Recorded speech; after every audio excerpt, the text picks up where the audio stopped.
We welcome you and thank you very much for the High Commissioner to allow us to organize this meeting which we are doing. We have had a series of discussions on various topics, the Indian budget, on India-UK financial corridor, on many other subjects, and today we are talking about immigration. And basically, the future of immigration, we are looking at the UK policy implications on immigration and movement of people, particularly from India. So our keynote address would be given a lot of Dholakia, who needs no nose in hair. So there's a deputy leader of the Democrats. And so before I invite him, he will be followed by the panelists. We'll have a panel and we'll have hopefully a good discussion, and we will have an interactive session with the audience here. Therefore, may I invite Manish Singh, the Minister of Economic ICICI of India.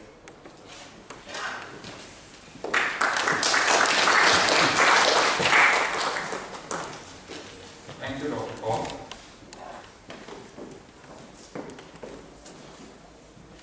Lord Dholakia. Good evening, ladies and gentlemen. Welcome to India House. This evening we are gathered here to have a look at the impact of the government policy on immigration here in UK, on immigration, particularly in the sector of education and youth mobility from India. You are all aware that we have around 800 plus Indian companies in UK. And when Grant Thornton and CII come out with their report every summer, it comes out that these companies are doing very well, and the contribution they are making to this economy is huge in terms of revenue, in terms of profit, in terms of jobs that Indian companies are creating, and in terms of the ecosystem. They create an economic ecosystem around which other companies grow. So the contribution of these companies, Indian companies, is very well known. We have a number of professionals across sectors from India. We have around 60,000 plus doctors and health professionals working here, and people say that they are the backbone for the famous NHS system here in UK. You have Indian IT professionals dominating the IT and software sector here. You have Indian chefs across UK giving out the great Indian food, and no doubt chicken tikka masala is the national dish of UK. So you have people from India contributing to this economy across sectors, across regions, and you also have a large number of student community from India. Every year, around the recent times, there have been around 12,000 to 14,000 Indian students. Some of the Indian students from across King's College and LSE are here today.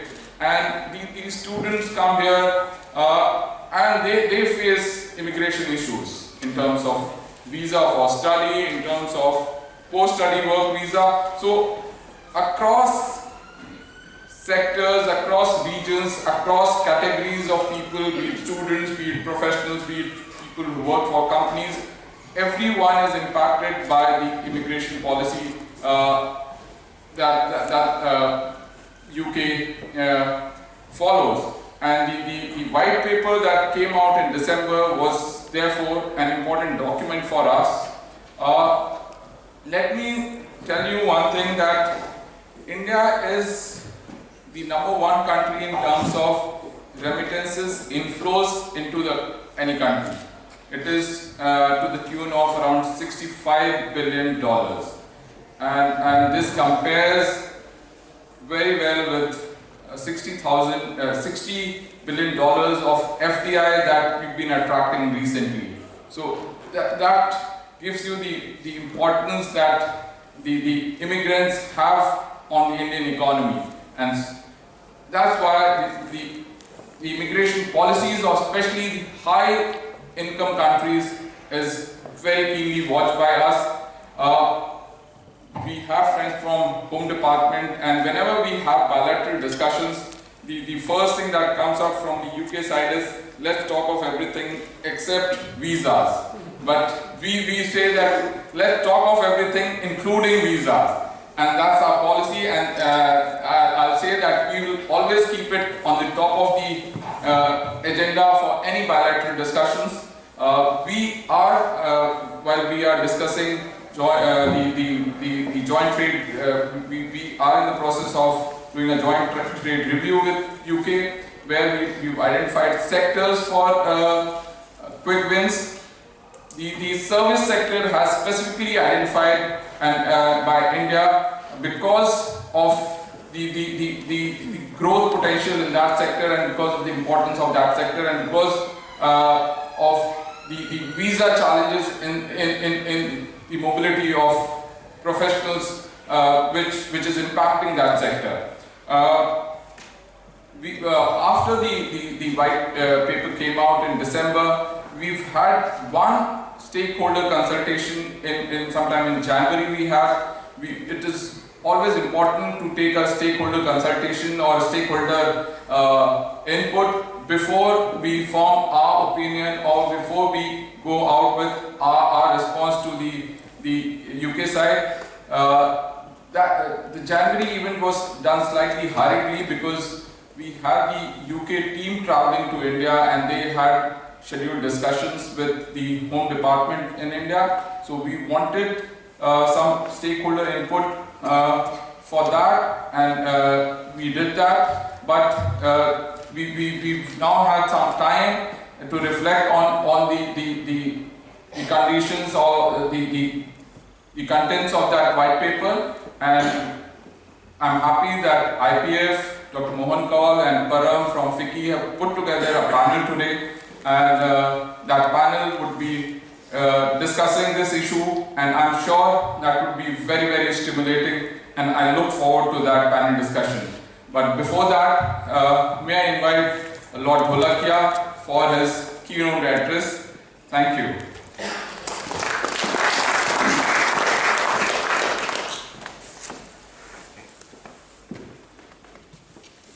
Minister, Mohan, Kaul, distinguished guests, can I first of all thank you and apologize for being slightly late.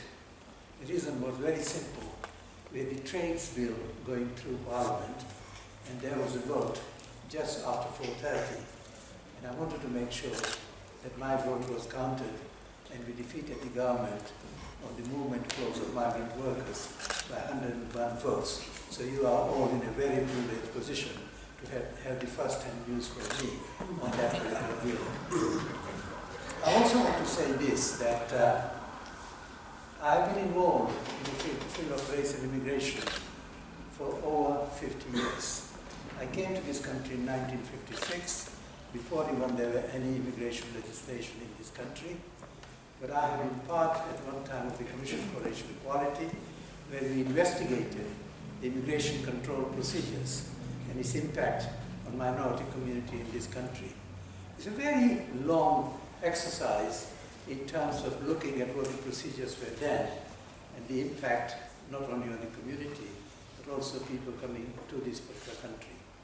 What I'm going to do is to mix the two things together.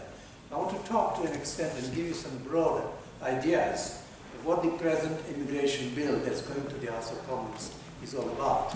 But I'll go beyond that one and talk about some of the past history as to what makes this country so insular in the way it looks at the immigration of people from Commonwealth countries to the United Kingdom. Can I also say, Minister, please convey our thanks to the High Commissioner. I'm aware that she cannot be with us, but lovely to see you all here at this particular occasion. Yesterday, today and tomorrow have been key moments in the Brexit saga. Those who turned your television for the last 2.5 years, the one word that you can never miss out is the word Brexit cropping up at every part of the discussion. Unlike you, I'm the one who can also say that I'm no different. If you ask me what's going to happen next, I wish I knew. But all I can say to you is three things. It's been clear that there's been very little progress in negotiation with the European Union and little prospect of a breakthrough. So please keep your eyes on the breaking news to see what's likely to happen. Today we are talking in the House of Commons, one of the 3 points that Mr. May made yesterday, and it's about the issues of the issue of no Brexit or what the outcome of that would be. I've been asked to contribute on the subject of immigration. I shall rely heavily on the Immigration and Social Security Coordination EU withdrawal bill for this particular purpose. I'll try and avoid to be as simple as I possibly can and avoid the complication of technical language that you often see in bills of this particular nature. And I'm sure those who are professionally involved would be able to interpret much more better than I can do in terms of simplifying that particular language.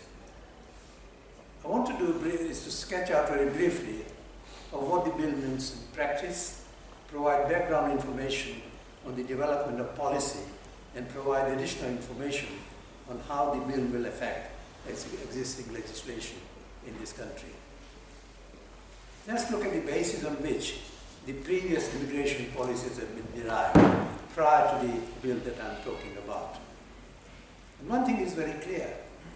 Despite the nature and effect of legislation, immigration and the circumstances surrounding this remains very contentious.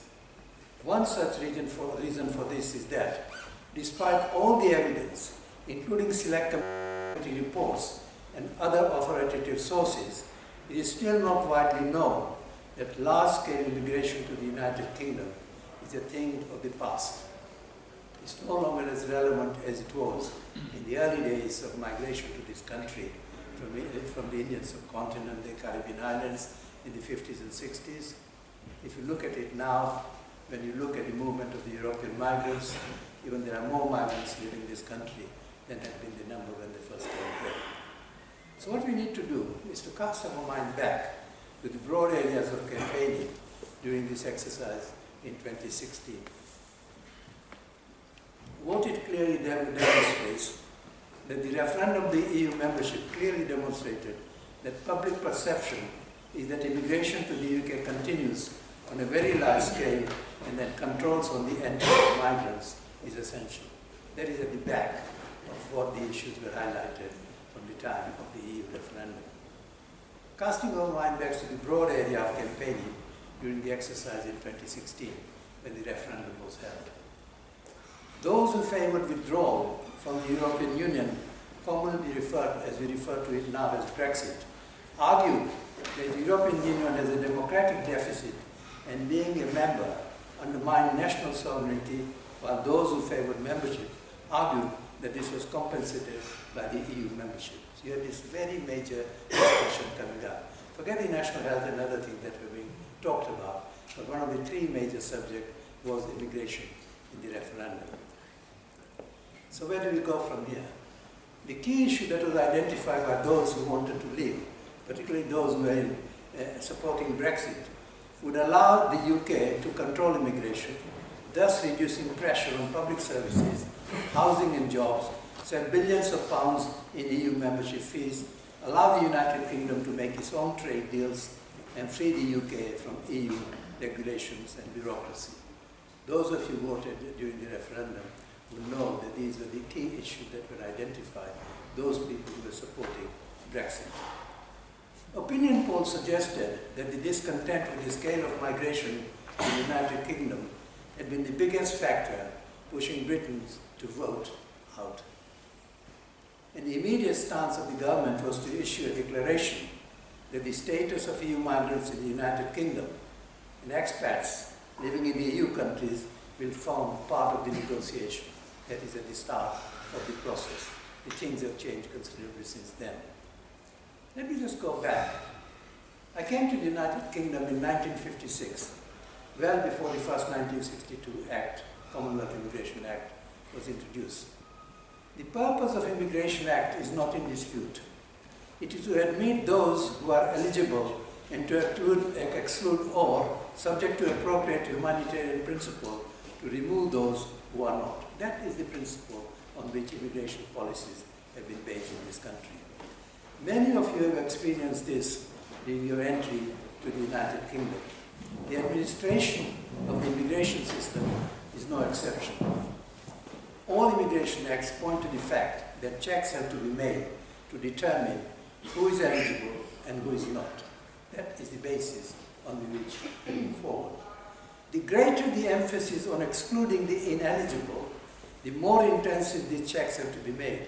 And more intensive these checks are, the more complicated they are to be administered and the more delay and expenses to those who are eligible, those who have right to come to this particular country. Furthermore, if the objectives of excluding those who are ineligible taken to its extremes in matters which are often not susceptible to documentary proof, the risk of excluding those who are eligible to enter but lack the resources to prove, it becomes very serious. This has been happening. The Windrush generation is an example which bears this out. And it's not far to go to understand that a number of people that were removed from this particular country or were not admitted to this country because they had no particular documentation which proved that particular stay in this country. And the fact remained that when they first moved in here, there was no provision for establishing any documentary evidence about their presence here. The heavy emphasis on excluding the ineligible, rather than giving prompt and sympathetic attention to the rights of eligible, has led to administrative practices which adversely affect all applicants. We have long considered in this country the development of a value-driven, fair and just society as one of our core goals. So what makes Britain produce policies that goes against this particular grain? Let me give an anecdote. Recently, one of the British national daily paper asked its readers, what does it mean to be British? I read the response in some of the emails that followed me, and one from a chap in Switzerland caught my eye.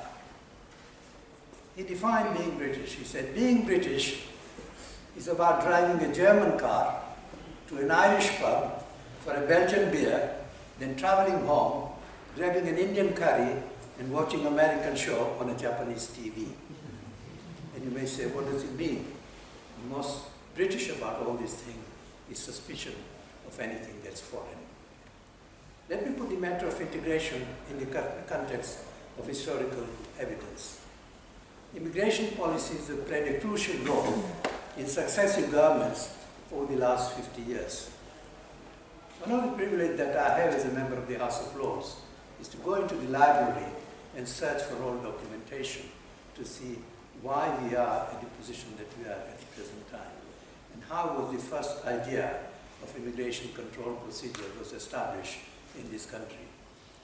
The possibility of imposing controls on immigration from the British colonies was first introduced by the Labour government as early as 1950 and 1951. Cast your mind on those particular days when there was just the start of immigration from the subcontinent to the United Kingdom. Let me give you some very important information here. This was the letter that I put in the Times and was published about 3 months ago. Its consideration arose from concerns expressed in the cabinet, British cabinet, Parliament cabinet. There are serious difficulties from concerns which was put to the cabinet, said that serious difficulties would arise if this immigration of colored people from British colonial possession were to continue or increase. That time the word colored was very much in favor. We don't use it now. But that was the basis on which the government said it was a matter of serious concern. So what did they do? They set up an interdepartmental committee, talking of 1951, to consider the possibility of legislative and administrative methods of controlling immigration.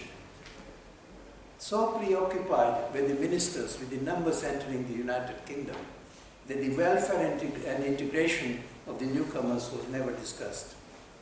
In fact, the key policy recommendation was, and I quote from the Cabinet minutes, any solution depending on an apparent or concealed colour test would be invidious as to be impossible for adoption. It would be very difficult to sell that particular point as far as people of colour were concerned. But they came to the conclusion, nevertheless, it has to be recognized that the use of any powers taken to restrict the free entry of British subjects to this country would, as a general rule, be confined to coloured people. As early as 1951, before even the first Immigration Act of 1962 was introduced in this country. I suspect the UK's policy on immigration have been based on at least 4 factors, and that reflect even today in the policies that come about from time to time. First, there are the unending discussion about numbers.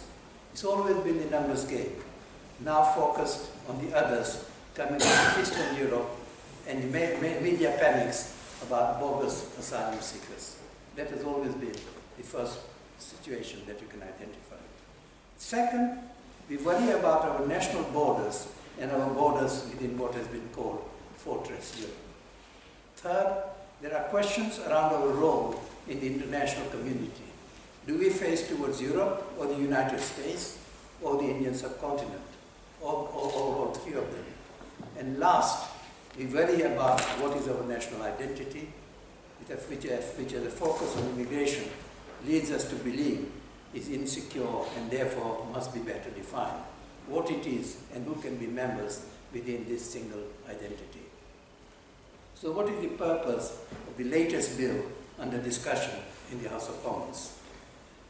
First, to end the free movement of persons into the United Kingdom and make European Union, EU, European Economic Area, the EEA, nationals and family members subject to UK immigration controls. That's the first priority. Second, it is to end the EU's rule for free movement in the United Kingdom. Third, EEA nationals and their family members will require permission to enter and remain in the United Kingdom. Fourth, the bill makes provision for the status of Irish citizens, a different status than afforded to other Commonwealth citizens and others from Europe in this country.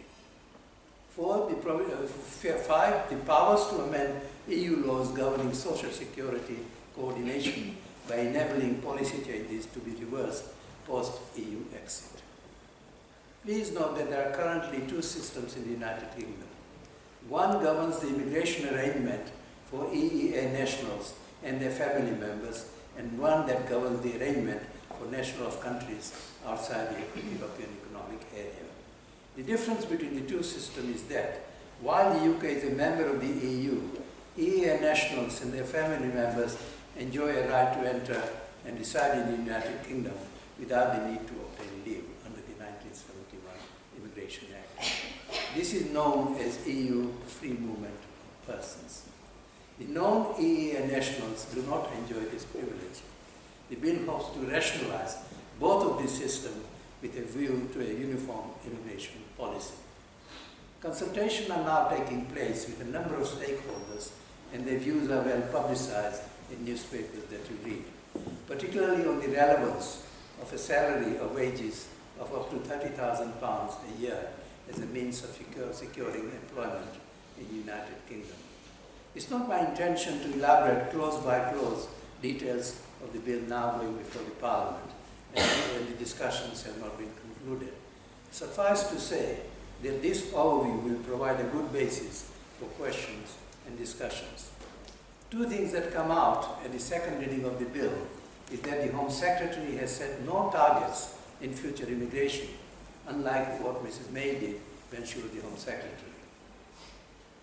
And there are no caps, incidentally, on student numbers. The government has given priority to protect the rights of EU citizens living in the United Kingdom and the reciprocal rights of UK nationals living in the European Union.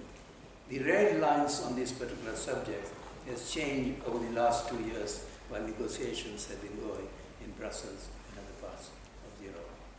The process has been designed to avert a situation in future years where people with every right to be here find they have difficulty in evidencing their particular status. I had recently the privilege to visit Liverpool to look at the UK Visas and Immigration Premium Service Centre. And can I just say that unlike the previous policy that I've stated, I was very impressed about the work that they were doing in Liverpool. A good progress has been made in getting the EU settlement scheme ready. In the voluntary test, there were over 100,000 individuals enrolled. So far, there have been no refusal whatsoever. In 79% of the cases, the applicants successfully completed their application without the need to provide further evidence of their residence. But more about this later on. There are enough areas that I've identified on which I hope you will be able to put the questions to the panel, its relevance to the present EU immigration policies, but also about the subject in relation to the Immigration Act and how it affects people from the Indian subcontinent. So I will stop there. Thank you.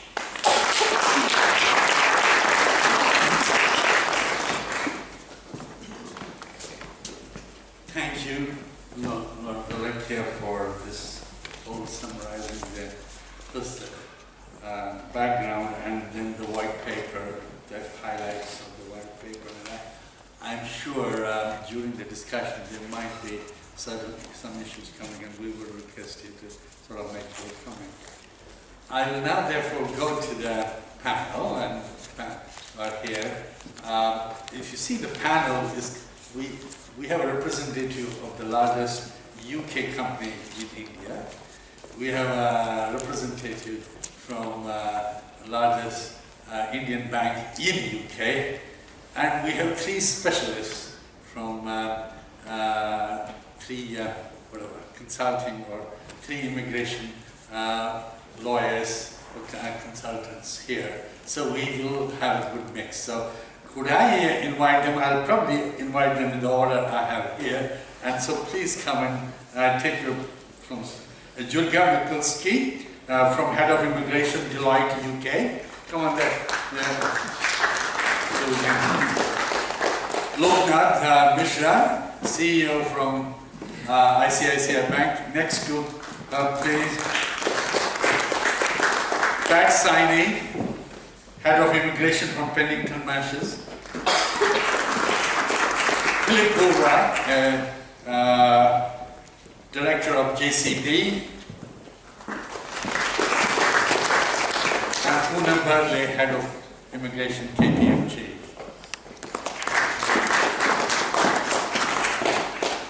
Can I, so you can sit there or you can come here and speak.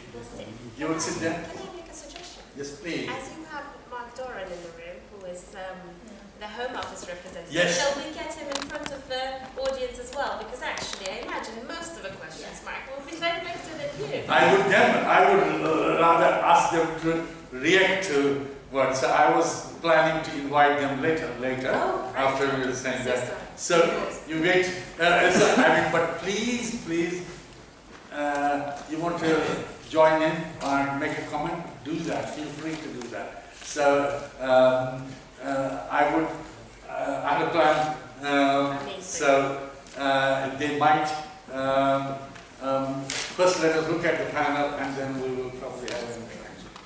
So can I start with Durga with you? And you can come here or you can speak there. You come here. Yeah. I'll do what you tell me. All right. Now we are 6 of you. 5 minutes starting. Then each one of you will have 5 minutes to speak or less, and then we have a discussion, and then we may have other comments. Okay. 5 minutes starting now. What should I talk about? I think, thank you so much for this speech. It was incredibly insightful, actually. And when you go back in history, and some of the points you raised are so impertinent as to what we are seeing going through right now. the one point that really resonated with me when we were talking was around the basis of the system. So the original basis when the Home Office worker would consider the application, I think, if we look back in time, was on the premise of, how do I refuse this application? It's probably not there entirely, Mark, and you will forgive me for saying so, but it felt certainly years back, 15, 20 years, it certainly felt that was the original premise. When somebody got the application, they look at it and they think, how do I refuse it? How do I make this fail? Everything that we are seeing now from the Home Office, and certainly it is very true around the settled status application process, is based on an entirely different premise. The caseworkers are instructed, and this is a tremendous mind shift of how the policy is implemented and then operated. And those are two really important things. They are looking at the application on the basis of, how do I approve this? I am working on the basis I can't refuse it. If I'm going to refuse it, it has got to be for a really, really, really good reason. And there's only one reason in the settled status that you can really refuse it on, and that is very serious criminality, right? And even there, they are saying very serious criminality. It's no longer just criminality, it's very serious. So that mind shift that we are seeing, I think, is really helpful, certainly in the context of the business.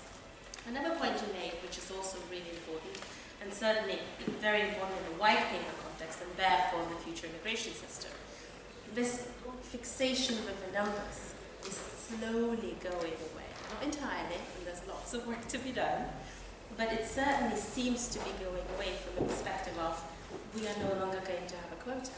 That's amazing. Because for a very long time, we were operating on the basis that there's a quota, we have to fit within the numbers, we have to ask for permission for A, to fit within the numbers, and then for the panel to actually approve this particular application under those numbers. Both of those processes are going.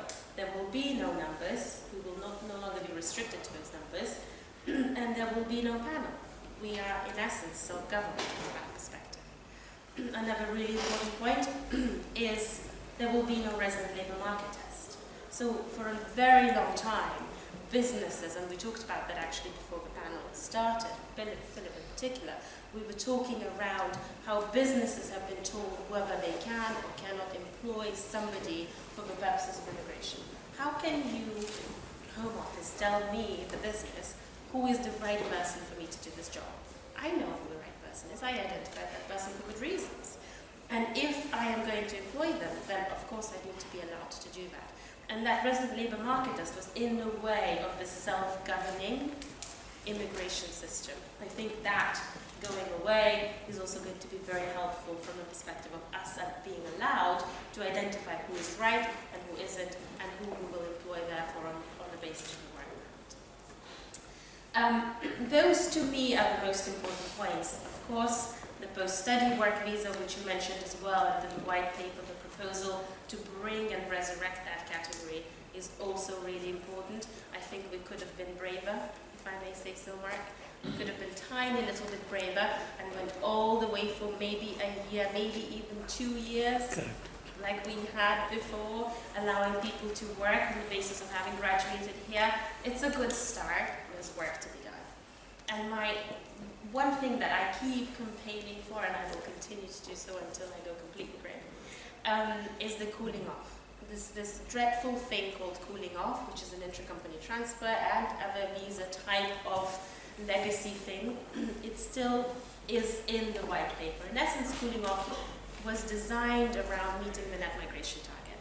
It was all around a migrant in, a migrant out equals 0 net migration. What the government is saying is if you're here on the intercompany transfer visa or another type of work permit visa and you've completed your visa, you have to leave and then you have to be absent for a year before you come back in. Why? The person's here, they established their home, we have invested into that person so they know what they're doing, and suddenly we have to say goodbye to them and not see them back for another year. That's the thing that I think we need to campaign for at the moment and really see the back of that legacy net migration target driven policy.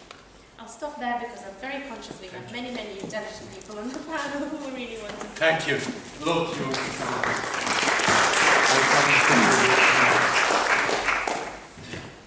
Thank you, Dr. Kaul, Lord Dholakia, Mr. Manish, FICCI and IPF for the opportunity to speak here.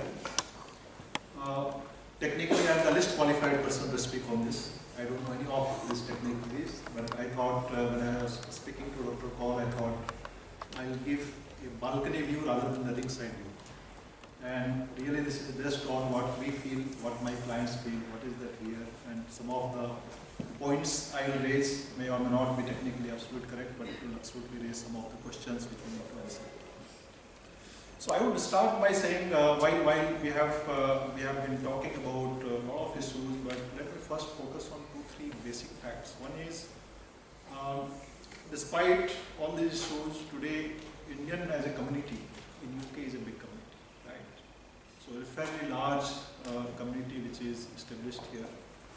London is one of the most diversified multicultural city we have in this country.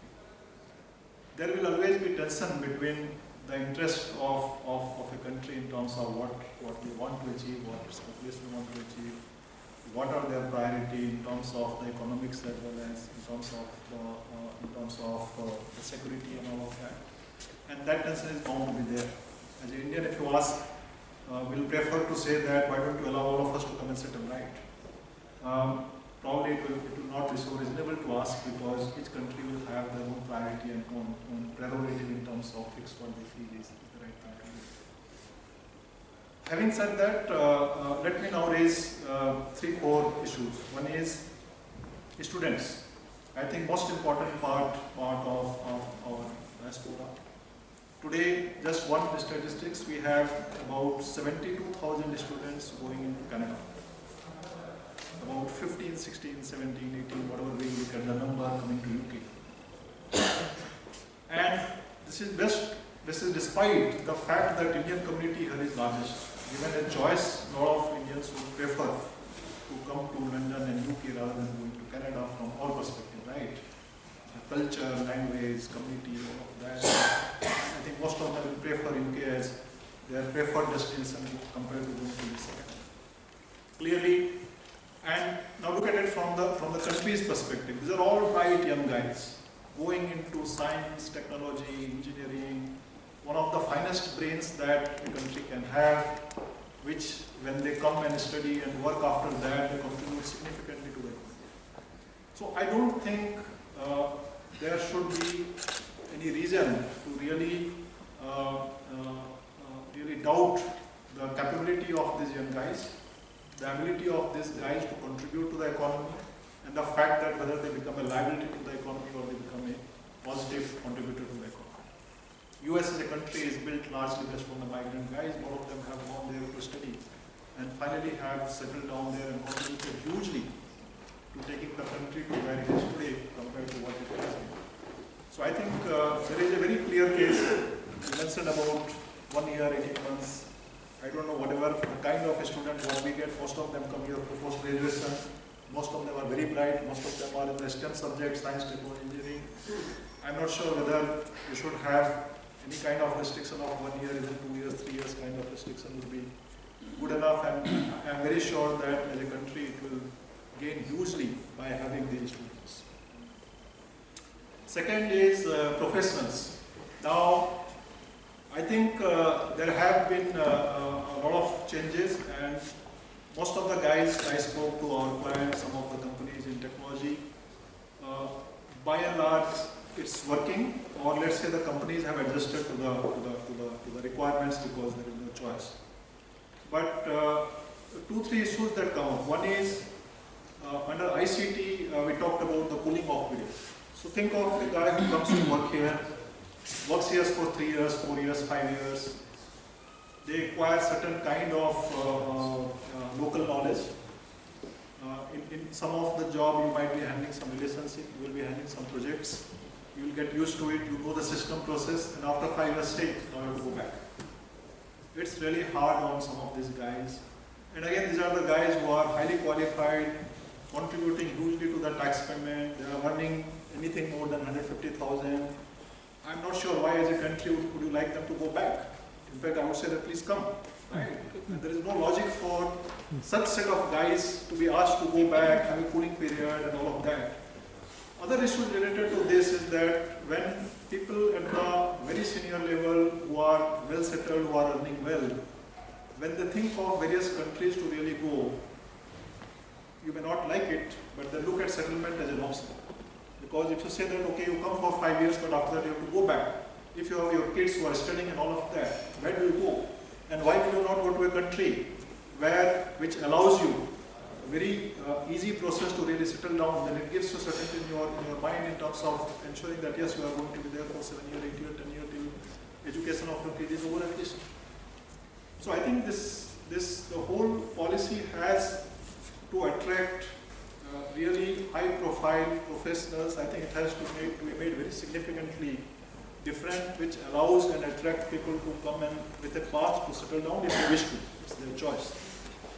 But if you have a lot of restriction, whereby you say that you have to go back, the kind of people will attract will definitely be much lesser than what you have currently. Last one is about services and business sector. Again, I'm not a qualified lawyer or some of the other members what we have. What I believe is that the changes what is proposed, I read some of the commentary. I was told that it's a better system, but I heard the counter view to it.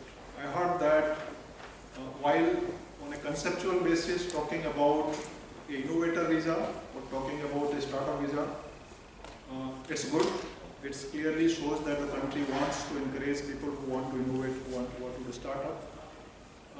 But which is good and nice, which of course we should do. But I think doing away with regular business visa, which is going to hurt the Indian community quite strongly, because India as a community is a strongly large part of the population in the community is a business community.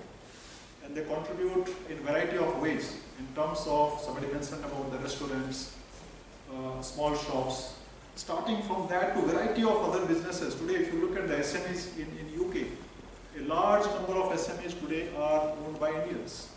So again, I think while whatever is being proposed, and I'm not privy to the details, if the regular business visa is being changed for in favor of a startup and innovator visa, that is going to have an impact in terms of people who bring in their money, resources, and then entrepreneurship to really build a business here. And lot of services what today we see here, a lot of businesses what we see here today is built by a lot of this kind of people who have come here 20 years, 30 years, 40 years back and build this kind of business. So I would say that these are some of the areas what I guess as a country need to really address if it wants to really become a country which is really progressive, which wants to build on resources, intellect, and the intellectual capability of the resources what is available in the country. And I think there are a lot of opportunity as a country. Frankly, if you really ask me, given a choice to an Indian, a lot of them will prefer you because of the benefit what it has. So its full factor in terms of being a country which can attract a lot of people is extremely high, provided the policies are right, and I'm sure this community and I'm sure many others, not only this community, can contribute hugely to the benefit and success of this country. Thank you.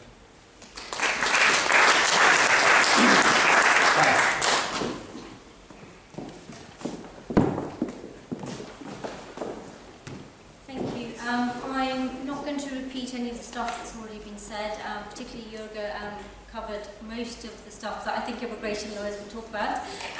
But so I'm just going to highlight a few things and observations. Firstly, I have very recently come back from an India trip. I go every year, and since 2016, the conversation gets harder and harder.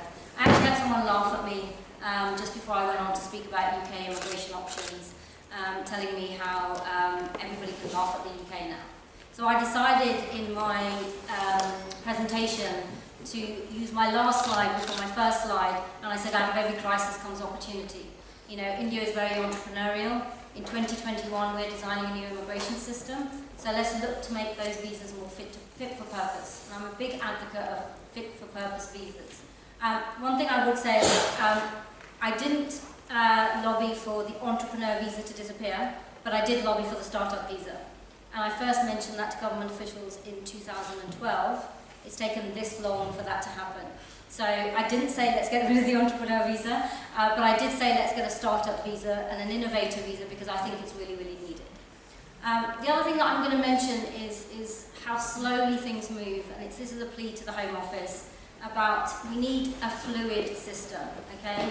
And the reason why we need a fluid system is the cap got hit, we all know, Tier 2, and how many months did we have to keep telling our clients that unless you're paying your migrant around 60,000, you're not going to get your person in, you don't know when it's going to come. So the economy moves, the system needs to move quickly as well.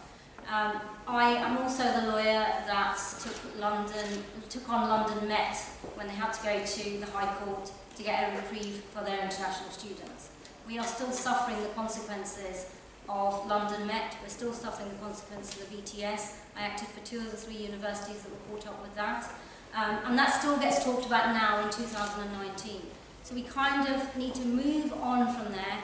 2021 is a massive opportunity to design a fit-for-purpose immigration policy for the UK because it's needed, and Indians in particular want proper immigration processes. They want to know that in coming, are they going to get settlement in 3 years? Are they going to get settlement in 5 years? Are they going to take the skills? Are they going to take them back to their home country? What is the process for them to qualify and not for it left to be open up? Oh, you're coming on an entrepreneur visa, you may get your extension after 3 years, or you may be asked to leave because you haven't met these very rigid requirements, which no one's really been able to understand. So policy needs to be very, very transparent, and we need to make sure that people are on a very good route to settlement. The other thing that I would say to organisations like this is, immigration lawyers can talk a lot. Seriously, we've been doing immigration for so many years. We can keep telling you what we think you need to know, but we can only make things better, and the Home Office can only make things better when we hear from you guys what is impacting you, what is affecting your business. I lobbied for digital tech jobs to go on the shortage occupation list, okay? When I started that cause, I didn't know what a data scientist actually did, I'm being honest, okay? I did by the end of the consultation, they're on the shortage occupation list. But unless the industry told me that, I couldn't do that, okay? I sat on the panel that redesigned the tech visa.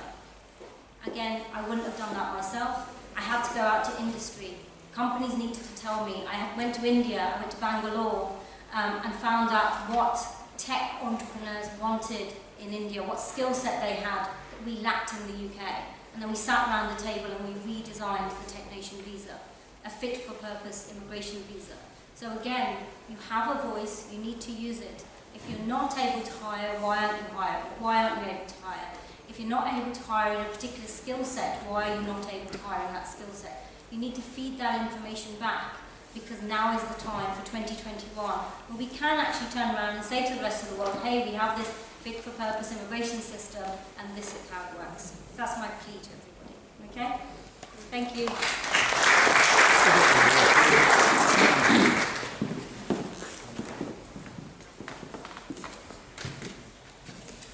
Good evening, ladies and gentlemen.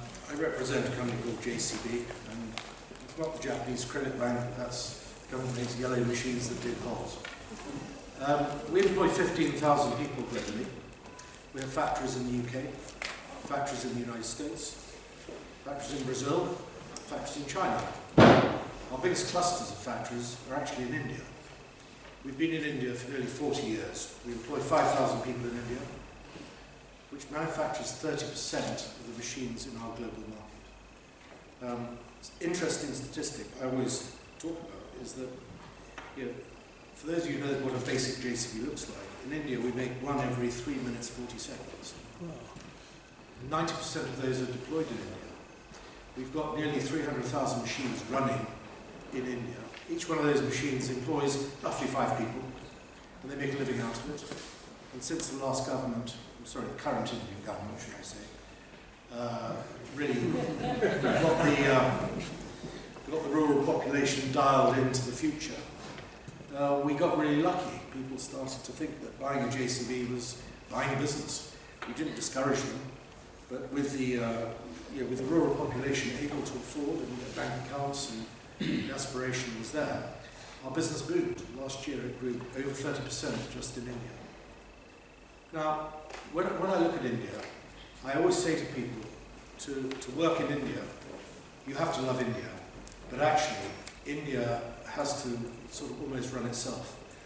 We have an incredibly talented management team in India, who are very much part of our global team, and my chairman, Lord Bamford, actually is in love with India. When he was 17, he went and did the whole trans-motorcycle and did all of that sort of thing. We fell in love with the place. We saw all these roads and said they need diggers, and it was simple. That's how we started. So we've grown to the stage now where India is an absolutely vital part of our global business. To give you an idea, we've just spent $140 million building a factory in Jaipur. We've got 360 employees there. They're all young, graduate Indian employees. And they're actually not full graduate, they're engineering diploma, because we like them to come to us and then we build them up to degree scale. 30% of those 320 are female, they're girls. Coming into Jaipur from as far out as eastern Madhya Pradesh, even as far as Loknath, they come to us. We have quite a job selling this idea to their families, but it was fairly groundbreaking when we did it.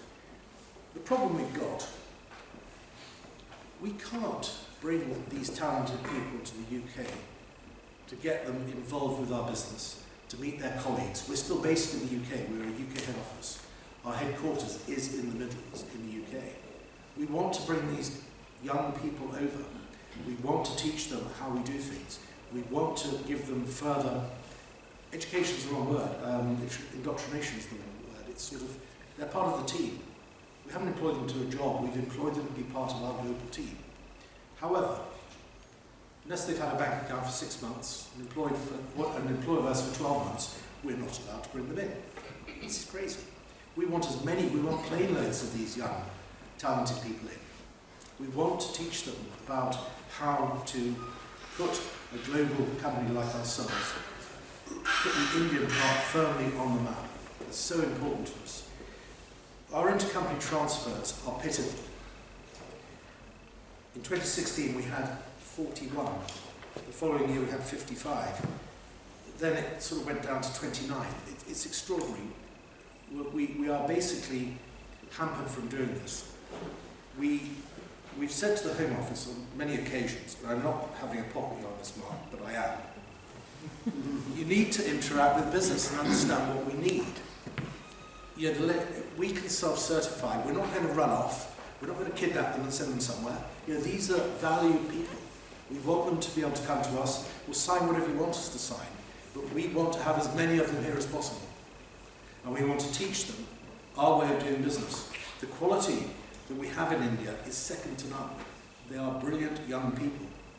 We do employ older people as well in India, but it's not all to show. But you know, these are, let's say, the new crop, and we totally believe in it. So I would just say one thing. You know, global companies need to be agile. The bilateral business with India is absolutely vital. The transfer of quality and skill and culture is absolutely vital. The Home Office is currently preventing us from doing that. We need to get together with you guys. We lobbied Brandon Lewis when he was the minister. We lobbied Amber Rudd. I've spoken to Sajid Javid as well. We need to be able, companies like ours, need to be able to self-certify and bring in as many as we can, many people as we can, so that they can actually go back with a spring in their step and actually add value at home. You know, we're interested in 50, I want 500 of them here. What's the problem? You know, for 3 months, 5 months, back again. We just want a constant flow. We're one company. It's not India, UK. We're just one organisation. We don't have any problems bringing people in from Brazil. We don't have any problems bringing people in from America. We don't have any problems bringing people in from China. Why do we have problems bringing people in from India? It's bonkers. It's crazy. So let's sort this out. And Mark, I know you've got my number, I've got your number, and we'll be with you within a week or so to have a chat. So we'll get an answer here from you. ICT, that's it, you know, intercompany transfers. SMEs, I really feel for. They must have the most awful problems, because if I'm frustrated, yeah, they must be incredibly frustrated.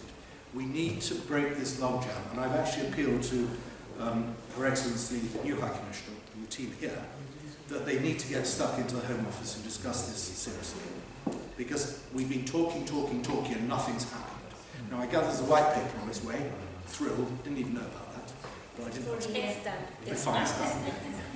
So you can tell me what's different. Thank you. Thank you very much.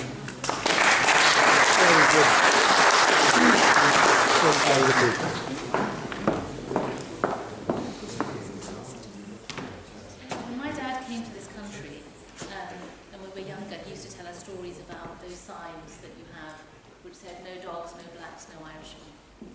And he used to tell the story again and again, but my dad used to do that, just tell the same story again and again. And the world was really very different then. So the reason that my parents came was that they came to make a better life for themselves in this country and a better life for their children. And there was always a question of settling. I mean, that's why you went. You didn't go there to do a job. You went there because we were part of the Commonwealth, there were historical links, and you settled there. So the themes of the current immigration system, because I want to look forward and not back, they are about shorter term migration. That's what the theme is. That's why we have suggestions around people being able to come but not to claim benefits, not to settle. In some cases, there are routes where you won't be allowed to bring dependents. So what I think the government's trying to do is balance the need for labour in particular roles, but actually say we need to respond to the influx of migrants from the EU from 2004 in particular. So I think the world is very, very different.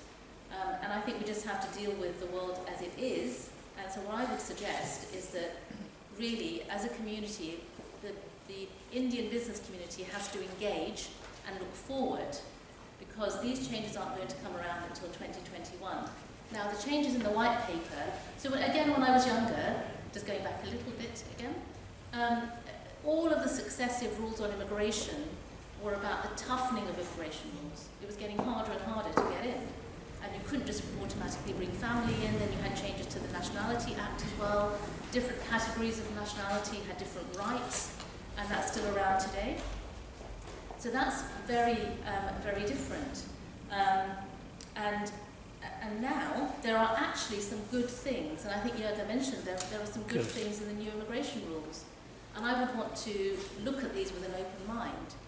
So, for example, when it comes to students, the Migration Advisory Committee suggested that there was a particular period they could stay. Well, the Home Office in the White Paper has said, actually, we'd like to increase that time that students can stay to look for a job. And there's no cap on skilled migration, so we're not going to have this issue of the cap anymore. If we look at the talent in India, then we have so many skilled people, and with allowances, it's likely the £30,000 isn't set in stone. That's for discussion. It's likely that we can get highly skilled people in.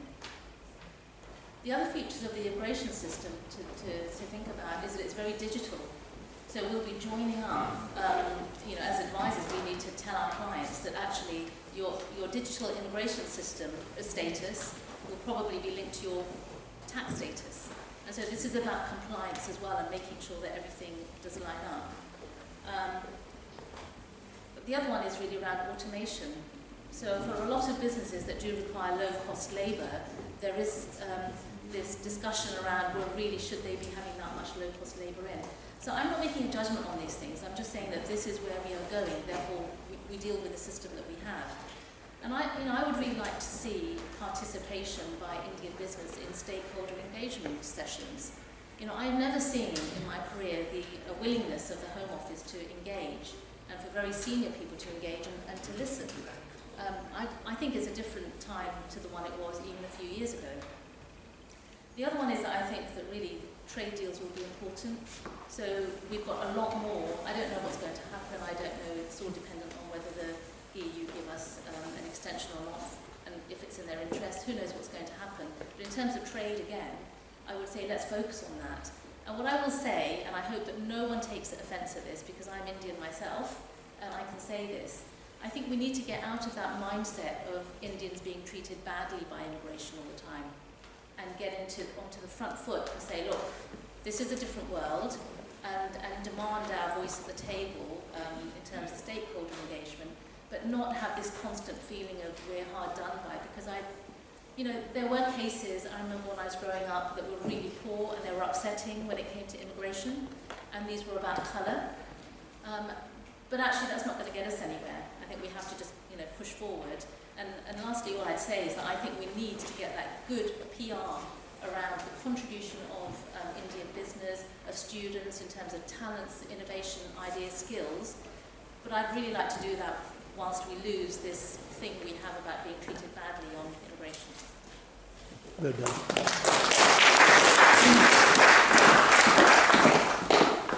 That was good, Punam.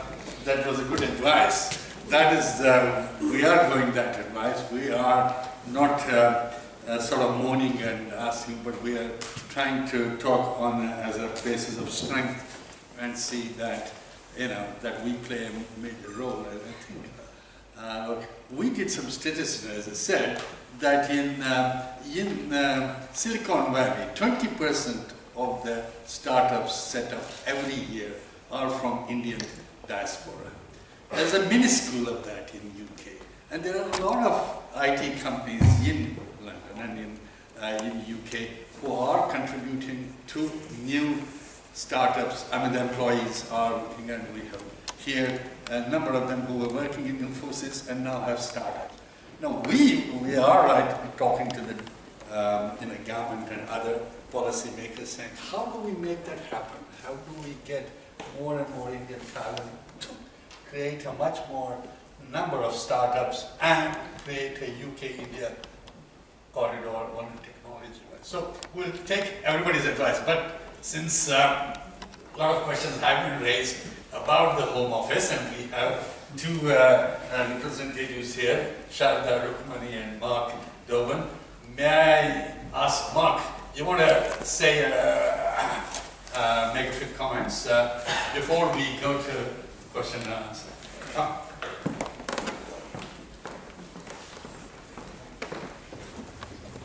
Thank you, good evening everyone, and thank you for the opportunity to be here and talk. Look forward to your questions shortly. My name is Mark Doran. I am the Programme Director for the Future Border and Immigration System in the Home Office. As many people have mentioned, we published a white paper just before Christmas, so the Prime Minister and the Home Secretary set out what the UK's post-Brexit immigration system will look like. It's 164 pages, so bear with me. I will run through the key points really quickly. Many of the panel members have already kind of touched on them, but I think it's worth just running through. The white paper is very much intended to do two things. It's about taking back control of immigration and our borders, and many people mentioned, Noble Lord mentioned the referendum and the importance of immigration in that debate, and the government listened very hard to that, and it's very important that we are clear we are using this opportunity to take back control of immigration, particularly thinking about European immigration. And I'll say more about that in a second. But the second aim and objective of the white paper is to do that in a way which supports the UK economy. So absolutely, as the UK resets its relationship with Europe and moves to be a much more open, outward-looking global economy, the UK immigration system has to play its part in supporting that and in supporting British business as they make those changes and as they look more widely. So what the white paper says is that after we've left the EU, we're talking about here from 2021, so just thinking timeline-wise. So what we will do is we will end that system that people have talked about, where there is a separate immigration system for the EU and for the rest of the world, and we create a single immigration system. So it's a single immigration system, a single framework for all countries coming to the UK. It does not necessarily mean we treat every nationality exactly the same way within that system, but it's a default single system. It's skills-based. So instead, in future, of saying this person comes from the EU, therefore they have an automatic right to come to the UK and live and work here, this is about saying what skills does the UK economy need, and where in the world do we have people with those skills, and enabling British business to bring in people with those skills in future. It's a radical new vision, and when I say radical, several members of the panel have touched on some of the reforms, but for the Home Office, it really is a step change in the way we're doing things. So it means we have, for skilled work, lowered the salary, the skill threshold to include medium-skilled workers for the first time. So in future, medium-skilled workers will be able to come to the UK in a way which they can't at the moment unless they're from the EU. We have increased the post-study work periods, which several people have mentioned. We are removing the resident labour market test. There will not be any cap, as mentioned several times. And we're also reforming the sponsorship system. So the system that many companies use to bring in people from the rest of the world to the UK. At the moment, it can take over 20 weeks to get someone in, to bring in a migrant, from the start of the company going, I want to employ someone, to actually that person being in the UK. The reforms that we set out, our ambition is to reduce that from over 20 weeks to 3 weeks. So it's a huge step change in the way that we run the immigration system in the UK. As part of that, this has to be about getting better customer service. So better for the individual, and also better for all of the companies who use the system. And actually that's also in the Home Office's interest, because this is about rebalancing our system to enable us to give better customer service to the vast majority of people who use the immigration system, who are legitimate people who want to come to the UK, and we want them to come to the UK, so that we in the Home Office can spend our time focusing on the people who actually do seek to exploit and abuse the system, and there are some, but actually they're a very small minority. So let's rebalance how the Home Office looks at this, and we spend more of our time looking at those people. So that's kind of broadly what the white paper says. That's the vision for 2021. We are spending this year engaging a whole range of people, of businesses, of other employers all across the UK. The colleagues from the High Commission mentioned we were out in India in January. So that was me, went out to India, and actually that was a very deliberate thing, which was we want to go and do engagement internationally with our closest international partners over the next couple of years, and India was the first country that we went to. So I hope that is kind of symbolic of the importance that we're placing on the relationship with India. We met Government of India colleagues and had some really fruitful exchanges. We met lots of businesses out there and universities and others, and covered several of the issues that we've talked about tonight.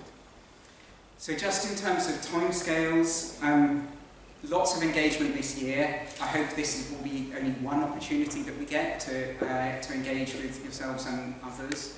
Decisions around about this time next year, so final details of the future system in early 2020, which will then give businesses 12 months before the future system comes into place, because lots of people have said they need certainty. So you need to know what the future system will be and how it will work so that you have time to plan. We'll give you 12 months to do that. Rather than go through, I've got wrote down lots of points as members of the panel were talking. Rather than answer them individually, I'm sure you've got lots of questions for the panel, and look forward to that discussion and to speaking to you later on this evening. Thank you. Thank you, Mark. And this, I hope, has been useful, and we will be glad to sort of organize a number of such debates for the benefit of the Home Office or for the businesses, and reference was sort of made on specific issues. Now, you heard it. If there are any questions, then we could have a kind of a dialogue, and we have a reception after this, so we can, after the discussion here, we can continue one-to-one later. Yes, sir. So you need a mic there, and just identify yourself. We'll get someone.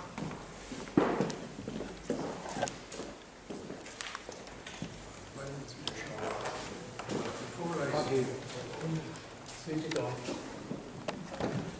at my age, technology terminology beats me.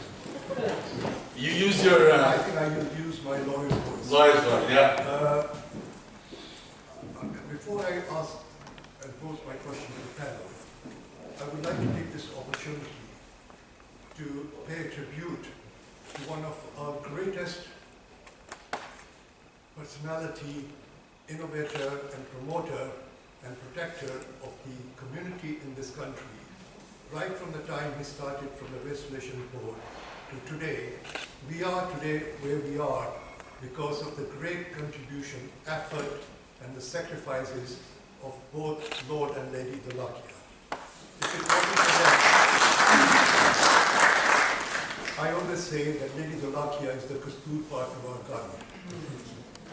And if you look at the chronology of events, you will see that the notices like no plaques, etc., were removed because of his efforts. He has been a great contributor. My question to you is the watering down of the appeals system. Nobody has mentioned anything about how appeals are affecting the progress of migration into this country. So what steps, especially if the representative from the Home Office will say to us that are done for a fair system of appeals? Why is that appeals on immigration cases are watered down rather than cases which are going to appeal generally?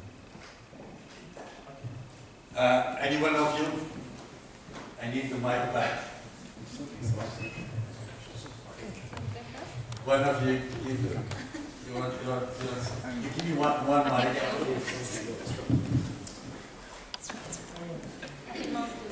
Marcus, you want, let me have another comment and then you can react. Yes, go ahead, sir. My name is Singh. Just hypothetically, 300 years ago, there would have been impact of government policy to India. If the same introductory section, it would have been 300 years ago, it was to India. The thing I wanted to point out here is that India was known for incoming immigration, whether British, French, Portuguese, Spanish, Arabs. So now we are talking about a reverse of the immigration. So how can Indian High Commission reverse the immigration towards India? That's one thing. And from the panel, I want to ask the seed companies and the business accelerator companies who are going to endorse what exactly these companies are. Thank you. Mark, you want to answer the first one? Thank you. So just on appeals, I think from the Home Office's perspective, it's about getting the balance right. So that means we need a swift and fair process in the first place. We then need to make sure that we have arrangements in place that are quick and are cheap for people. What people don't want is an application process that drags on for months and months and months, and then an appeals process that drags on for months and months and months, costs everyone lots of money. Actually what we want is, and I think someone mentioned it, really transparent rules. We then want a system which processes people quickly and fairly, and then a review system and an appeal system that gives people options as to kind of what they do when they don't like a decision that comes out. So it's not for us around kind of diluting, watering down justice in that sense. It's about getting a system which works better in the first place, and then also has quick and is responsive to people when there might be problems or they want to challenge parts of the decision. Can I add something to that? So I think there's, in addition to appeal, I think there's two other things, areas of problems. One is that there was recently a case taken around the right to rent checks, and the fact that by having right to rent checks around immigration, this does disadvantage people who are not white British, because people assumed that they were only needed if they weren't white British. That's one thing. And the second thing that the government has not been very good at is around the data protection side, in that there's been problems around the fact that the government will say we won't give you all of your data relating to immigration, yet the rest of us are subject to all of the general data protection rules. So I think that's the appeals, those checks and data are still issues. On appeals. I have a feeling I might be wrong. One of the reasons why you may have asked the question around appeals is visitors who get refused. And so we get a lot of queries from people whose family, relatives have applied to visit the UK. So this is not coming for business purposes. This is where family are already here. Correct me if I'm wrong. But in general, that does fall under the appeals in the sense of somebody gets refused. They've used an agent in India to fill out the application. They make a silly mistake on the form and they're slapped with a 10-year ban. And that is really, really problematic because you can see what's happened, that the system is designed in such a way that that ban is placed, and it's very, very difficult to get those overturned. In general, though, I have to say, with the new system, I think we will see less refusals of work visas, etc. But I think where the work actually needs to be done is around those visit visas, and where very quickly people get refused for being liars when actually a mistake has been made and they end up with a 10-year ban. I think that's still an area of contention. I just wanted to make a comment. Actually, this thought came to my mind when our colleague spoke from the audience. I think one area we need to be conscious of is the temptation for migration in India is coming down significantly. So one has to be really conscious that the opportunity in India today is significantly higher than what it is to be 10 years, 20 years, 50 years back. So today, frankly, if you were to ask a young person whether he wants to move, it will be 50-50. If you were to ask me whether you want to really move, is it a huge, big positive? Earlier, a foreign posting used to be thought that you are making a lot of money. Today, it's not so. In fact, by coming here, you sacrifice the potential opportunity of growth in a country which people know is going to grow hugely. So I think one has to be very mindful of two things. One is, India today is not of India of 30-40 years back where opportunity meant going abroad. Today there are enough and more opportunity for people to be in the country and not to go out. Second is, even if you have to go out, there are many more countries who are vying for this talent. So there are a lot of guys who are wanting to get it. And a third point I made because I got inspired by your comment, and in fact this was told to me by one of the lawyers, and if it is true, I am not sure whether it is true, I didn't make a mention of that. He said that there are a lot of countries, if you want to immigrate, you just have to say you have $1,000 and no further question asked. And apparently, as you rightly said, for an Indian guy to come here, you have to ask who is your grandfather, grandmother, what asset they have, how many buildings you have, how many real estate you have, what kind of liquid asset you have. So all of questions asked. So I think somewhere government has to realize that what you are trying to bring today, you have to really attract people. It's not that people are really wanting to come to your country. So that change in mindset is very important because if you look at it from the lens of trying to stop people to come, and if you think it from the perspective of that you are doing a benefit or favor to that guy, it's not the situation because today the opportunity are really, really good. In fact, frankly, a lot of young guys are now going back to the country. Many of them are going back, and it's a big call for any bright professional to really think and say whether I want to go to outside or not to India. Anyone? Or shall I take? Sorry, Lord I think we Dholakia. didn't answer the question about seed funding and do you have any further information? The startup. About the innovator and Yeah. startup. Sorry. I have to say what Go ahead. Well, I could be wrong, but in relation to what I know, I think the first list of bodies that are going to endorse has already been pre-decided. So they will be around those that are already listed. So for example, in tech, if you look at the Tech Nation visa, there's already a list of accelerators that are on there. So my belief is they are already predetermined.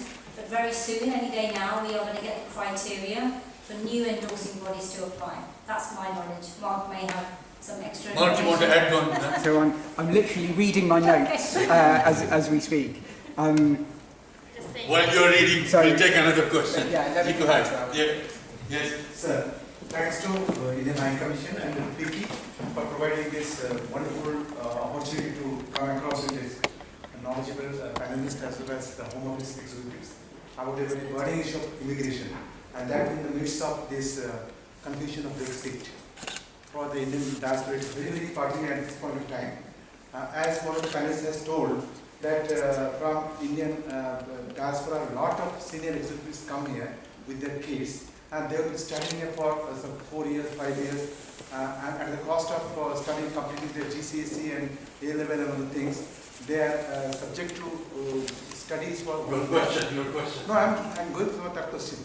They are just going as an internal student, and following that also, when they are getting an admission in the universities, they are spending, say, around 120 to 160 lakh of GBP sterling pound. And after spending that, after spending this 10 years or around the years, whether all those potential students, very bright students, whether they will be given an opportunity to remain in UK, or they will be not welcome and they will go back to India. They are after going back. There is no point in investing. After 10 years, they can settle. I will come back to that. 1 minute. We will ask. Mike,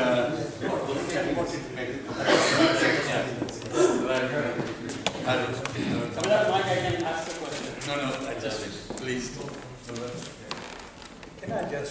Can you hear me? I just wanted to follow up what Vijay Sharma talked about, matters of appeal. And I think one of the problems was that as many as about 40, just over 40% of the appeal that went before the appeal. Switch it on. Let me stand up. Yeah. You might be able to hear me better. Yes, on. Can you hear me now? Yes. I just wanted to support what Vijay Sharma has said. And one of the problems was when the appeal system was actually working, about 40% of the appeals were won by people who applied to the adjudicators. And I think there was a remarkable record. And the impression very much in the community was that the anti-clearance officers and others would simply refuse an application without putting the strength of the applicant itself into that application and hoping that the adjudicators would actually remove some of that. That hasn't happened. But the things we need to be very cautious now is the whole attack on the human rights legislation, that we may lose that in terms of Bill of Rights that the government is proposing. That is something being looked by the Parliament at the moment. And I think what we need to do, there must be some method at some stage that ultimately there is a body right at the top, body which is concerned about human rights, is able to deal with such issues. The positive point I want to make is, having seen the operation of the system in Liverpool, what you now see, that the Home Office has been bashed for so long and have lost so many ministers over the years, that is all the negative aspect is now being overturned and looking very positively in how we can improve the system. What we need to do and what you solicitors need to do is to monitor the system on a regular basis, bring us into that particular discussion, and we can measure things of what positive issues are being done on a year-to-year basis. That's good news. Mark, do you want to? Thank you. I'm very grateful that you mentioned that, and just to kind of build on the point. I'm just getting in the order. The point, it relates to the point that Jürgen made earlier, which is this is genuinely the EU settlement scheme, which is the thing for EU citizens who already live here, we see very much as being at the vanguard of the future system. So it sets the bar really high, and that's what we're measuring ourselves against. So it is a culture change, a huge culture shift for the Home Office. It should help reduce appeals. I know you need to move on just very quickly on post-study work. So it came up for the panel, but we are increasing the post-study work periods for bachelor's and master's students, so they will have 6 months after the end of their course in the UK, and for PhD students 12 months. So that's the proposal from 2021. Thank you. I have so many hands, so I will go in the order that I see. Please be very short and sweet. Okay, go ahead. Thank you. And I'll come back to you, then I come back. Please. Couple of observation and enhancement to the question being raised, and I wanted to pay especially to Mark, that is, you have the EU rules and international rule for everything there. I hope the visa prices is the same as everyone, and which is not, because I go through the white paper, it doesn't mention about it, the prices of the visa, because it's each and every country is different there. Second thing, I want to make sure that JCB just confirm that when is the owner of the JCB went to the India for the holiday and created, they actually, because when 2017 when there was a census took place here in UK, there are more Indian gone to France than coming to here, just because of the the immigration, the visa fees, and because one immigrant, they can go to the 27 countries, so you have to perhaps think about it before white people become the law. My question, sorry, just to elaborate, because I was just thinking about it, a few things. November 2018, we launched education, and it's the first time ever that faculty heads came to UK, and it was endorsed by the British government and endorsed by the Prime Minister, and I was very fortunate to go back, and the Prime Minister Narendra Modi invited to the House to appreciate. And the PR, which is Punamji, you said, when there is a good thing happen by the British government, by the Indian government, it's nothing coming out in the future. So these sort of things, we should pump it out there. We have a fortunate that there are more people are coming there very soon there, and I hope that the work can be carried on. Thank you for Thank you. Yes, go ahead. We'll take a response there afterwards. There is no cap. Does that mean it's an excitement question, or is that a happiness question? Because no cap also means zero intake. When we say there is no cap, it means that there could be zero also. So is it an excitement question that will lead us to a mistake in future for understanding, or is it a question which does make the person happy? Give it to him. Yeah. Sorry. We hope it's going to make people happy. We have and excited. We've listened. Lots of businesses, particularly larger businesses, have said who move staff around a lot, don't like the fact there's a cap. They don't like the fact they have to wait for monthly allocations. So we're scrapping the cap. So it means whoever meets the criteria will be able to come. There is no upper limit on numbers. Right. Okay, go ahead. Please quickly, because we need to. Hello, I'm Michael. I work for Brunel University, London. So it's very grateful to know that the post-study work visa programs extension. Again, how can we ask the different forums to make the evidence, generate evidence that these kinds of visa programs help the UK economy to grow?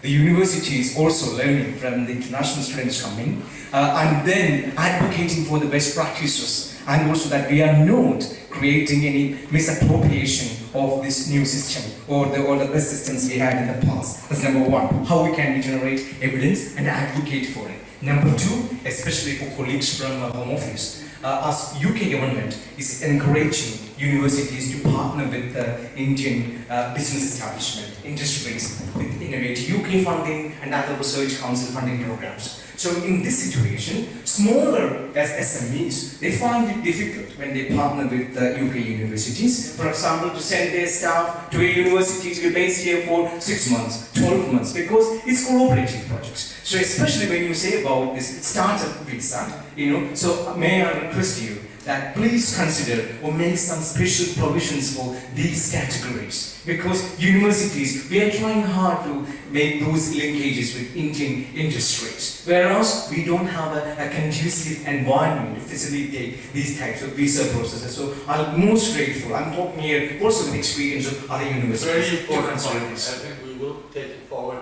I want to direct at the end, but I think go ahead. Quickly, please. Good evening, everybody. I am Shaurya. I'm the Vice President at King's College London Students' Union. And my question today is similar to one of the questions raised right now. So I, as an Indian student, I can't pursue entrepreneurship in the UK, even though I pay a tuition fee that is much more than the UK as well as the EU students. Given that a lot of big entrepreneurs in this world have been university dropouts, how do we ensure that international students are able to pursue the entrepreneurial ideas because we are not allowed to own companies inside the United Kingdom. Thank you. Thank you. This last one here, and then I will ask panel. And you got it, okay? Afterwards, yeah. My name is Prakash Sharma. I think we are preaching the converted here. What I recently read a survey which said that 65% of the British population do not want Indian immigration. Now, they are the people that we have to inform about lots of benefits, etc., that we are talking about here, without which there will not be a substantial change in the government policy and the Home Office, in spite of what Mark says and so on. They are going to obviously listen to the majority of the people and what they want. But what we need to do is educate and disseminate this kind of information that we are talking about here, and that is not happening. That has to be addressed. Then only we have a chance of changing the current circumstances. Thank you. Can you just first? Hello, good evening. My name is Munira and I'm a solicitor. I would like to ask, thank you very much for coming here.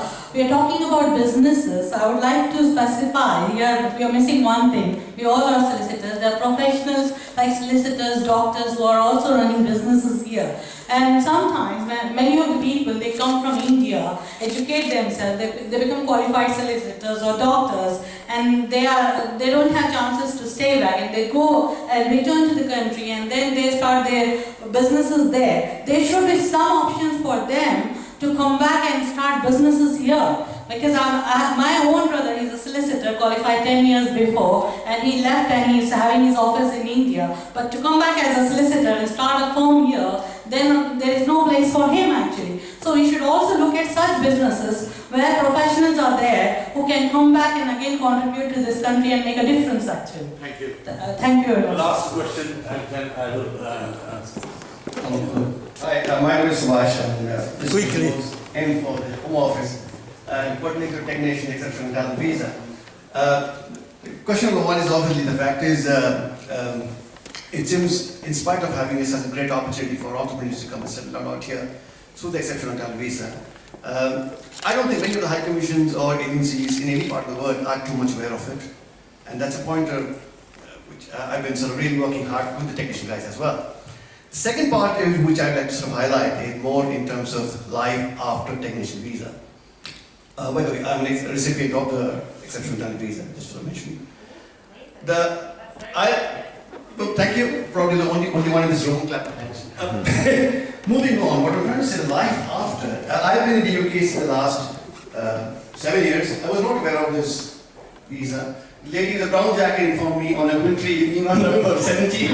Yeah, thank you, Pat. And that's the reason, sir, why I'm here, thanks to you. But life changed obviously, in spite of being here for the last 7 years. What I realized, in spite of being a citizen of this country, for the first 6 months, in spite of having an exceptional tier 1 visa, you don't get mortgages, you don't get a credit card, you don't get insurance. Now that's something I think, and that applies to anyone, not just anyone that has exceptional. Have you gone to ICICI Bank? I'm sorry? Good question, next time. But that's the point that I think, because if you really give an exceptional talent visa, you've got a great history, you probably have been doing business with a corporate account. Yes. HSBC, Metro Bank, I can name all of them. Just one. Yeah? Thank you. Thank you. Anyone of you want to make a comment? Back to you. Someone who deals with compliance and in education, we worry when we get a client who says my Indian student numbers have increased because you think something is wrong. No, actually, nothing was wrong. Their Indian students are highest attainers, highest engagement, all of those things. Why? Because they've taken their brand to India. So why are we not talking about those things? Technation, you know, it's not promoted enough. People don't know about it. Subhash didn't know, but he came to me to talk about the entrepreneur visa, 200,000. I sat with him for 15 minutes. I was like, you're a candidate for technician. He goes away and gets it, and now he promotes it. Yeah? That's very, very important. The other question I'm just going to very quickly answer is, under Tier 4, students are not allowed to be self-employed. That's not in the rules, okay? But what has changed, well, firstly we have the graduate entrepreneur visa, which is going, and the startup visa is coming out at the end of the month. In order to move to the startup visa, you do not have to be a graduate. So although you can't be self-employed on your Tier 4 visa, there is the startup visa, and you don't need to be a graduate, you just need an endorsement. Okay? So, quick point. So I think the question was, what can we do? So the white paper talks about this route where anyone at any skill level can come to the UK for 12 months and they can work, they can study, they can do what they like, but they will have to go back again for a cooling off period. But this is only on offer, it's a special offer for low-risk countries. So what India needs to do is persuade the Home Office that it is a low-risk country. And then you'll be in that favoured camp. The only other thing I'll say is that I think in the white paper it's clear that this whole self-employed route, provision of services, is being looked at because that's the modern world. Yeah, I just want to say, I don't know if this is correct or not, but it's sort of the elephant in the room. The UK does have a lot of overstayers. Since biometric passports, it's not a problem. But that's only the last 350,000. The other 600,000 are not biometric. And in a good word for the Home Office, they are struggling in that area. And I do know Secretaries of State have struggled in that area. And we have to solve the problem some way. So I'm hoping with this new balance that we've got and engagement and new dawn at the Home Office, we can sort this issue out, because it is the running saw that we've got that we need to grasp, and it's the UK that needs to grasp it. Thank you. Look, you want to say? No. Last word. Last word is to Mark, but before that, last word, Manish. I think, Mark, if you could expand on this as well, but I think a really important point, Philip, and one where Punam, you mentioned this as well earlier, and that's the point around automation, digitization. All of this, the clever, bright, blue sky thinking will only be possible if we're really thinking big and blue sky. The interaction between various government organizations is key in this, and immigration, but as well as everything else. To resolve the overstaying issue, we need to understand who those people are. We might not catch them on the immigration system radar, but we certainly can try and catch that via all the other systems, right? And that interaction is so helpful. We are seeing that unsettled status, the new European type of visa, maybe that's probably the wrong word, where your immigration status is sort of beamed to HMRC, and HMRC then tells immigration authorities whether or not you've been here for a sufficient period of time. It's just the beginning of, I think, where this is going, the interaction between government authorities, identifying individuals, and then helping with those visa applications. So all these lengthy forms, enormous amount of paper, evidence that you would need to file, and the European application used to be 87 pages long. That is the fact. It's unbelievably scary. Now that's gone. It's a simple app, and it links into the HMRC, so you no longer need to send any other items. That's the future, I think, and we really need to work on that, right? Thank you. Mark, you want to say anything? Thank you. We'll just so. Come. Yeah, thanks. Okay. You stand so that people know you. Yeah. So when they see you next, So thank you. I think what you just said there is absolutely right. The white paper sets a really high ambition for the UK immigration system to be world class. That is what we're trying to aim for. We've got 12 months to engage with people, to come and talk to people like yourselves, to talk to business, to say, look, we know the current system is by no means perfect. I'm not saying it will be 100% perfect for everybody by 2021, but work with us to make it really as good as we possibly can make it together. Thank you, and we hope we will have more discussion later on. And there's a link to the white paper on our website. You can always, there's a link there, you can download it. But before I close, I pass it on to Dr. Punam Birly, the Director of FICCI.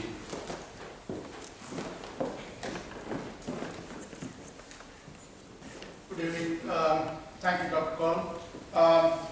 Before I do my formal thank you, I think this was one of the most look forward discussion that I wanted to have in my tenure here as the FICCI director.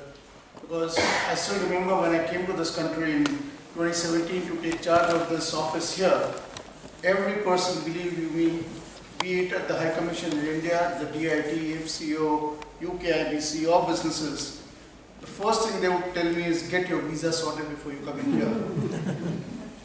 So the next thing I do is in my report that I write back to my headquarters as my report for taking charge from my predecessor, the first thing it mentioned was, I think we need to get my visa sorted.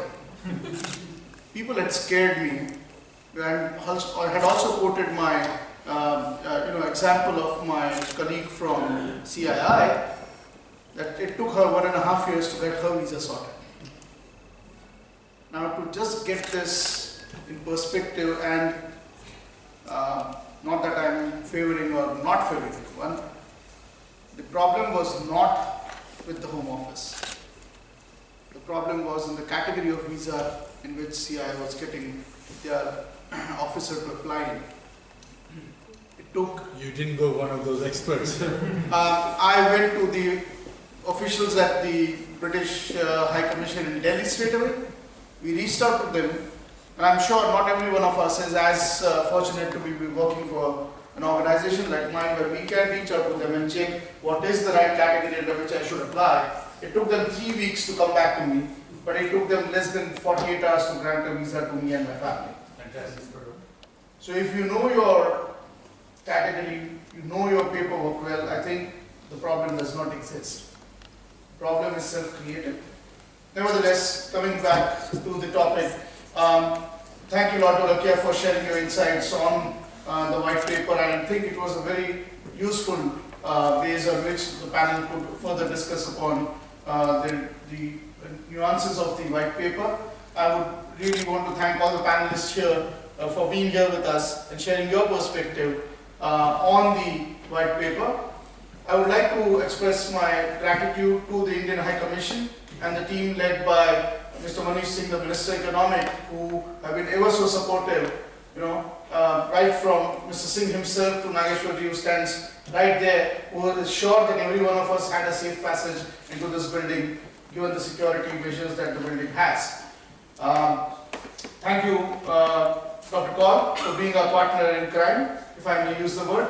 Of course, IPF and FICCI have been doing a lot of activities on not just policy matters, but also on knowledge sharing, as well as to talk about issues which are pertinent to businesses on both the sides.